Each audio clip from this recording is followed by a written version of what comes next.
je vois pas trop l'utilité parce que tu le réussis une fois sur deux. Donc, dépenser de l'argent pour rien, quand je vois que mes animaux sont capables de le faire mieux que moi, je préfère vraiment passer du temps à déplacer les animaux et avoir ce résultat-là, quoi.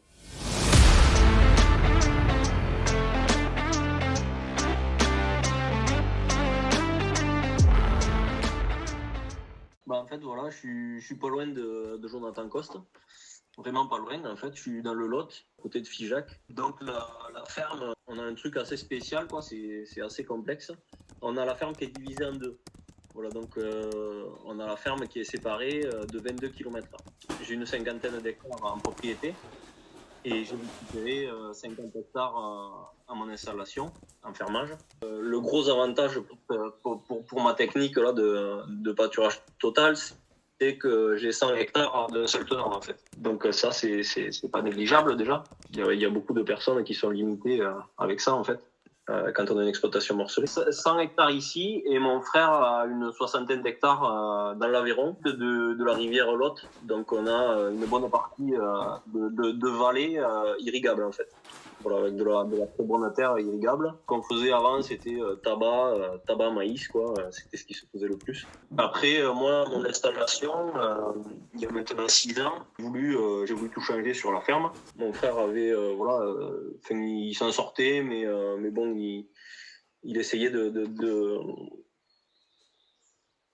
faire en sorte de mieux s'en sortir. Et bon, il avait commencé à lancer un peu la vente directe.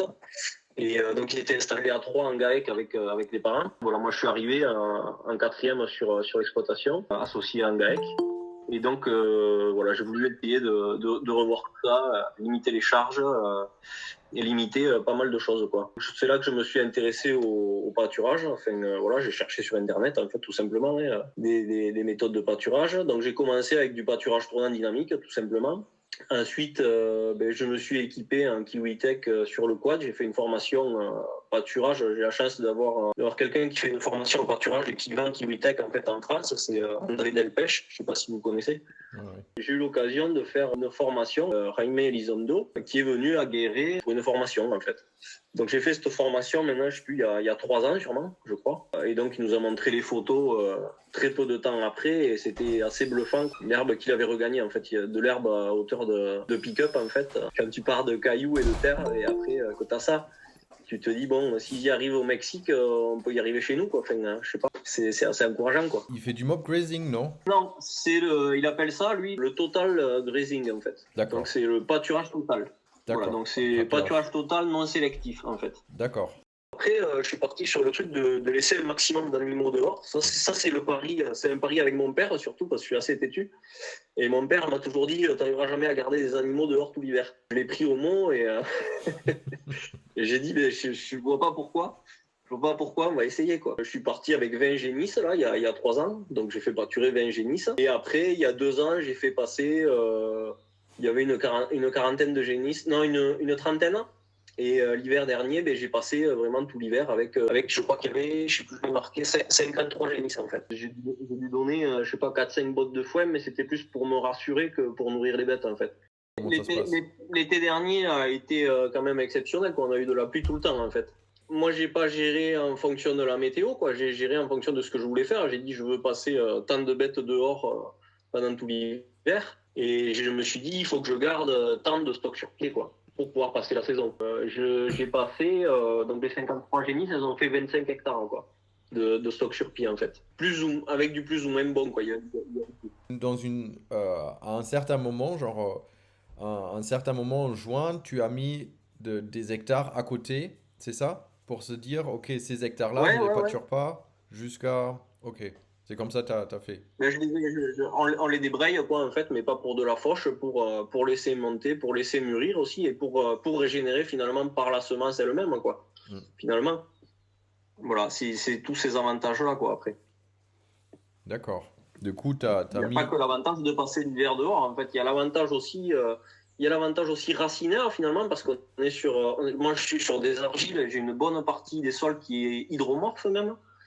Donc c'est assez complexe quoi. En janvier, en février, des fois là, avant la pousse, j'ai fait avant que ça attaque, j'ai des fléoles qui attaquent à pousser vraiment sévère. Je suis obligé de passer mes bêtes dans l'eau quoi. Il y a 10 cm, 15 cm de flotte, je passe mes vaches pour déprimer quoi. Sinon après je me fais dépasser. Ah, Voilà. t'as Non mais t'as genre 10-15 cm de l'eau qui stagne sur ton sol. ouais, à ces endroits-là, ouais. J'ai des bas-fonds, en fait. J'ai pas mal de parcelles qui sont sur des buttes. Et j'ai deux parties, en fait, où il y a des fossés et qui sont hydromorphes. Voilà. Donc après, il faut jongler là-dessus, quoi. C'est assez complexe, mais il faut jongler là-dessus en fonction de la saison aussi, quoi. D'accord. Donc ces bas-fonds, pardi l'été, c'est poussant, c'est un avantage, quoi. C'est poussant, c'est humide, c'est frais. Et ensuite, voilà, on essaye de faire manger les coteaux avant qu'ils sèchent. Et ensuite, on essaye, voilà, bon, après, le truc, c'est d'essayer quand même de déprimer le plus de la surface, en fait, à partir du printemps. Hein. On se donne jusqu'au mois d'avril. En général, d'habitude, on attaquait au 15 mars à sortir les bêtes, en temps normal. Hein. Chez nous, c'est 15 mars et on rentrait en décembre par là. Bon, avant de faire ces méthodes-là, on rentrait en septembre, hein, parce que, enfin, on rentrait pas, on avait les bêtes dehors et on redonnait le foin qu'on avait fauché finalement. Là, maintenant, on arrive à se constituer du stock pour durer plus longtemps, quoi. Il y a pas si longtemps, on a duré jusqu'à fin décembre avec tout le troupeau, quoi. Et avec de l'herbe, quoi. En fait, le pâturage régénératif, le fait de mettre les animaux sur une toute petite surface, ça nous permet d'avancer très lentement et de constituer du stock derrière, quoi. Est-ce que t'as dû diminuer ton cheptel pour y arriver ou est-ce que c'est resté pareil, hein? Non, non, c'est resté pareil, ça. On est à un chargement à 1,3 par là, UGB. Tu fais ça toute l'année, tu les serres toute l'année assez fort ou est-ce qu'il y a des moments où tu leur donnes plus grandes? Est-ce que tu fais... Au printemps, c'est moins fort puisque tu n'as pas d'herbe et il faut avancer. Ouais, Donc ça va très vite. Et voilà, tu es sur des gros paddocks avec des bêtes pas serrées en fait. Mais en fait, tu te cales en fonction du temps qu'elles ont mis pour manger ça, quoi. C'est tout à l'œil en fait. Enfin, moi, je fais tout à l'œil. Je m'embête pas plus que ça. Voilà, j'avais 53 gémisses sur des paddocks on va dire, j'en sais rien. En fait, je me base à ce que les bêtes remplissent totalement l'espace que tu leur donnes. Tu vois, à l'œil, il faut que ça remplisse l'espace. Et tu te dis, ben, je reviens dans 3 heures. Et tu reviens dans 3 heures, tu vois qu'elles ont fini, tu vois si tu peux leur en donner plus au prochain paddock ou pas. Et une fois que tu as adapté ça, tu fais à l'œil, tu donnes à peu près pareil, quoi. d'accord. C'est tout simple, en fait, après. Hein. Ce qu'il y a, c'est que, en fait, à la saison, je déplaçais 4 fois par jour. Donc, c'était la technique que Raimé nous avait dit, se caler sur une plage de 2 heures. Tous les déplacements, toutes les 2 heures, en fait. Tu vois? D'accord. Donc, Ouais. Et tu prends un paddock, on va dire, de 1 hectare. Enfin, je te dis une connerie, en fonction du nombre d'animaux que tu as. Il faut le regarder. Et ce paddock, tu le divises en 4 bandes, en fait. Donc le matin, tu commences dans la petite bande avec tes animaux très serrés, avec ton bac d'eau. Quand elles ont fini, tu reviens dans 2 heures. Normalement, elles sont couchées. Quand tu arrives, elles se lèvent. Elles défèquent là où elles sont. Tu ouvres ton fil, enfin tu mets ton second fil, tu ouvres ton fil, donc elles vont manger l'autre bande. Elles ne reviennent pas en arrière puisqu'il n'y a plus rien, en général. Et ça jusqu'au soir. Et le soir, il faut que tu aies les bêtes qui soient calmes, qui gueulent pas, qui aient le ventre plein, quoi. Tu vois à l'œil si elles ont vraiment la panse bien pleine, quoi. ouais, En d'accord. général, le soir, elles n'en peuvent plus, elles te demandent pas d'être redéplacées. Ouais, bien sûr. Ouais. Et du coup, tu les laisses dans Voilà. toute la parcelle et elles dorment du coup sur place. Et la nuit, elles ont tout le paddock de 1 hectare, comme je t'ai dit, où elles peuvent aller rebrouter des restes, quoi. D'accord. Voilà. Et le lendemain, ben, tu recommences, tu redéplaces ton eau dans le paddock à côté et tu recommences. D'accord. Donc au printemps, quand il n'y a pas d'herbe, ben, ça fait un grand paddock, quoi. Et puis il faut avancer. Quand il y a de la pousse, il faut avancer. Au printemps, tu les déplaces aussi 4 fois par jour, donc, mais dans les très grandes parcelles, ça te prend pas genre énormément de temps de tirer les 4 fils dans des très grandes parcelles. Ouais, ouais. Si? Non, non, puis voilà, après je suis équipé avec le quad aussi, donc Ah oui, ça aide d'accord, ça va vite. pour gagner du temps. Hmm. Voilà.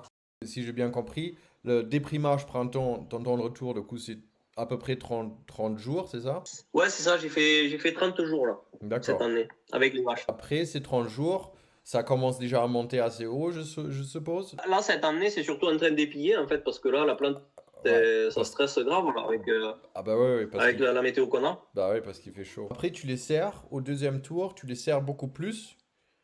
Et en Non, fait, ouais, voilà, tu commences à rediminuer, ouais, ouais, ouais, ouais. et, Puisque là, tu veux pas de reflux, en fait. ouais, J'avais mis des photos du pâturage, et voilà, les bêtes sont très tassées, et elles ont de l'herbe jusqu'à la gueule, quoi, en fait. Mais ce qui est couché, finalement, les tiges sont cassées. Le fait d'avoir serré les animaux, elles ont beaucoup trépigné, et les tiges sont cassées, en fait. Donc, ça, c'est important aussi, je pense. C'est de l'herbe qui... Parce qu'en fait, Raimé, ce qui prône, c'est de plus avoir de tiges. Le moins de tiges possible pour avoir une repousse feuillue, en fait. Parce qu'il part du principe, lui, il dit que la tige, en fait, elle consomme de l'énergie. Alors que la feuille, finalement, elle en produit. Donc c'est pour ça que c'est important dans la technique de refaire de la feuille derrière pour maximiser la repousse des racines, quoi. Et favoriser cette masse racinaire pour nourrir le sol, pour créer de l'humus. Voilà, le principe, c'est ça, en fait. Et donc, le fait de serrer les animaux, ça couche les tiges, finalement, et ça les casse. et Ouais, mais à côté, vous n'avez pas de zone surpâturée au deuxième tour? Là où il y a du surpâturage, c'est là où on a de l'herbe qui était claire, en fait, qui était pas assez développée, quoi. Oui, Avec cette méthode-là, on est censé gagner, d'une année sur l'autre, on est censé gagner en densité d'herbe, en fait. Si vous le pratiquez sur un an, vous allez voir déjà la seconde année, l'effet, c'est impressionnant, quoi. Moi, cette zone-là, j'en reviens pas. Enfin, c'est dense, c'est impressionnant, quoi. La repousse qu'il y a eu. Donc mon frère fait la même technique sur l'autre ferme, en fait. Là, par contre, il a eu des difficultés avec les petits veaux, puisque finalement, il a perdu un veau l'autre jour. Et il me dit que c'est sûrement du fait d'avoir serré les animaux, quoi, en fait. Si tu veux, il y en a une, elle a dû s'y coucher dessus. C'était une jeune, et voilà. Mais ça, c'est pas au point au niveau du vélage. Après, Raimé, il nous a pas parlé de comment il faisait au vélage, tu vois. Ouais, Donc ouais, ça, c'est à peaufiner. À mon avis, les veaux, il faut que ça reste derrière, quoi. Donc la solution, c'est simplement juste de ne pas être trop brutal avec le fil arrière. Quand on enlève le fil avant qu'ils avancent, bon, ils ont l'endroit où ils pâturent, où il se peut serrer, mais le fil arrière, il est 2 jours derrière, typiquement. Ouais. Donc Ouais. c'est la solution qu'on a trouvée et ça marche. Ouais, d'accord. Ah ouais, d'accord. Ouais. Du coup, tu avances toujours en petits morceaux aussi, mais tu laisses tu laisses genre 2 jours de place, quoi, au lieu d'un jour. C'est ça? Les fils arrière, il est toujours 2, maximum 3 jours derrière pendant la saison de pousse, quoi. Après, en hiver, des fois, il est une semaine derrière ou 10 jours derrière. C'est pas très grave. D'accord. Mais, Ouais, ça, c'est pas grave après, ouais. Quand t'as plus de pouce. Ouais, quand t'as pas de pouce, bah, le fil arrière, il traîne, c'est pas grave.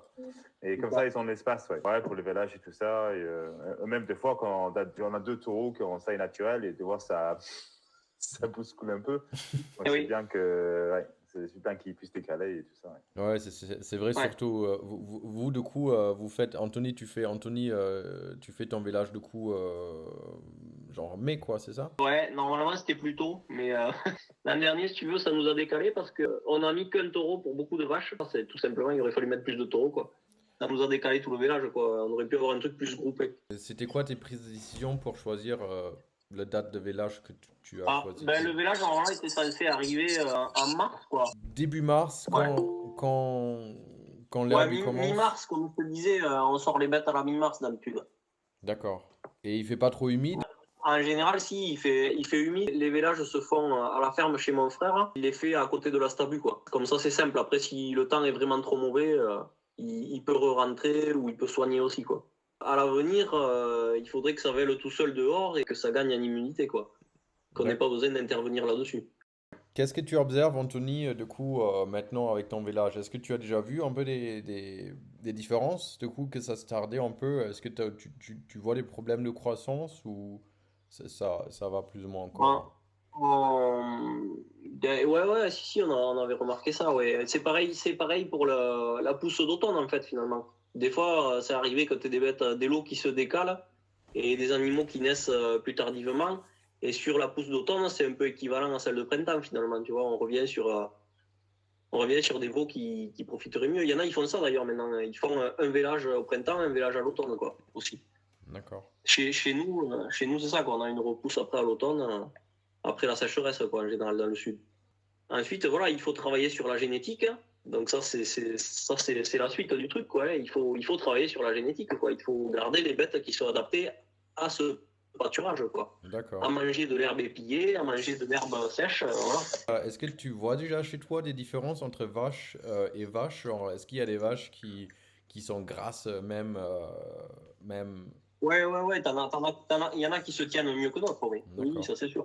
Moi, je me suis beaucoup inspiré aussi des vidéos de Greg Judy, en fait. Finalement, l'hiver, il est dans un climat un peu comme chez moi. Enfin, voilà, il a des sols hydromorphes et argileux. Et il pâture des animaux pendant tout l'hiver dehors, en fait. Hein. Voilà, je m'inspirais beaucoup de ces vidéos à Greg Judy avant de rencontrer Jaime.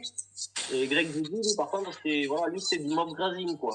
Donc, en fait, il parle beaucoup de pas raser pour gagner si tu veux, enfin, pour pas que les bêtes se parasitent, quoi, en fait. Il parle de. Bon, après, il a sélectionné des animaux résistants aussi. Hein.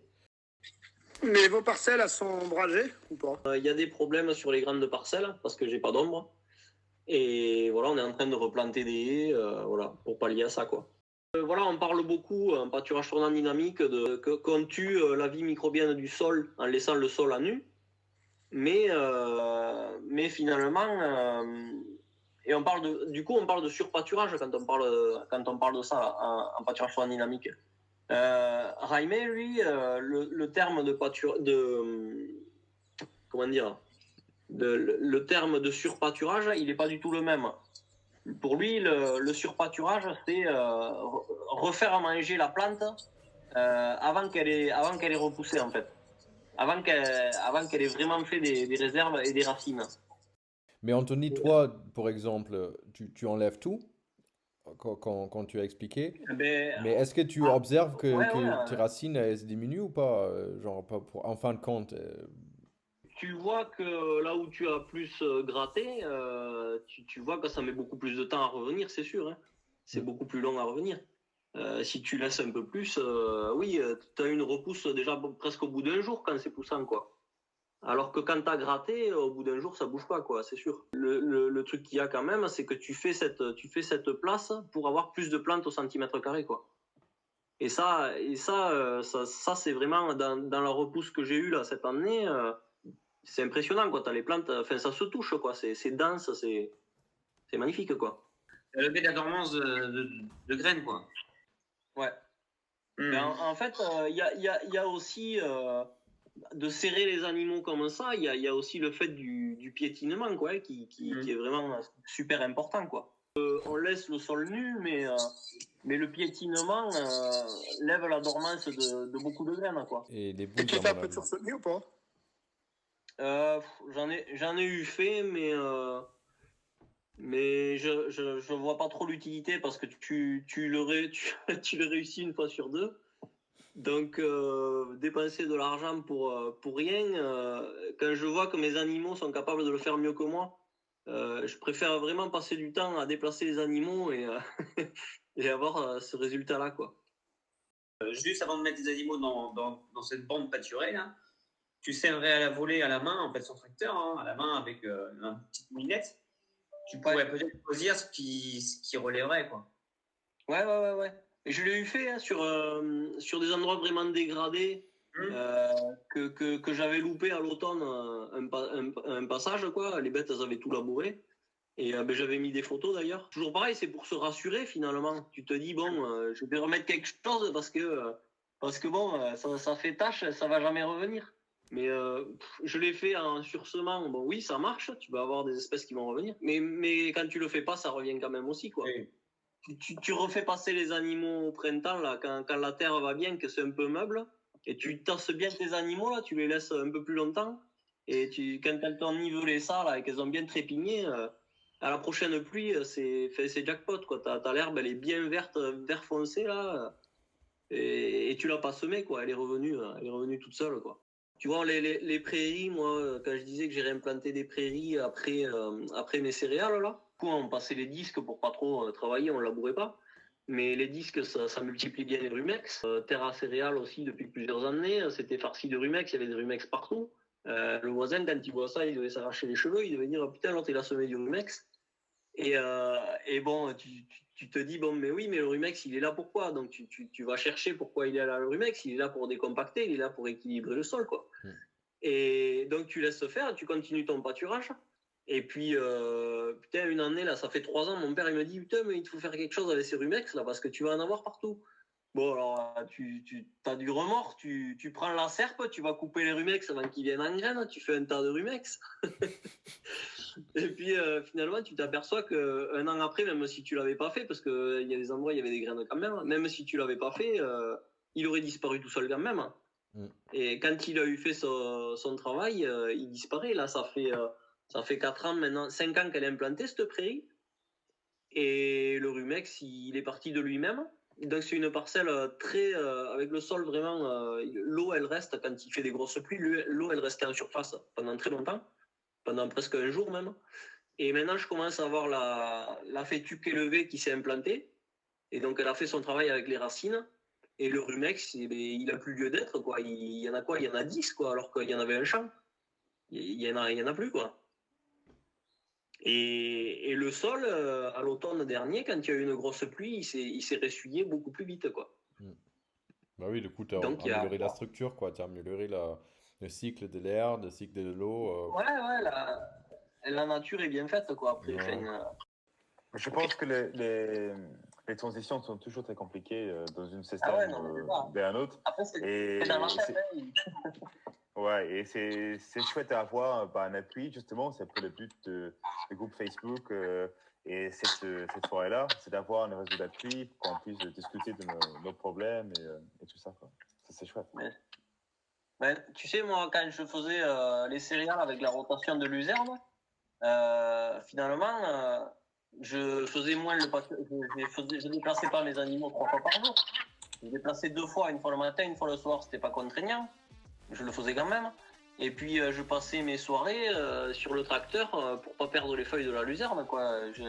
J'attaquais à 9h et je finissais à 1h du matin, quoi, pour faire 14 hectares, pour faire de la qualité, quoi. Et puis finalement, j'ai arrêté tout ça, j'ai fait de la prairie, je déplace mes animaux 4 fois par jour, mais je passe pas ma soirée dans le tracteur, quoi.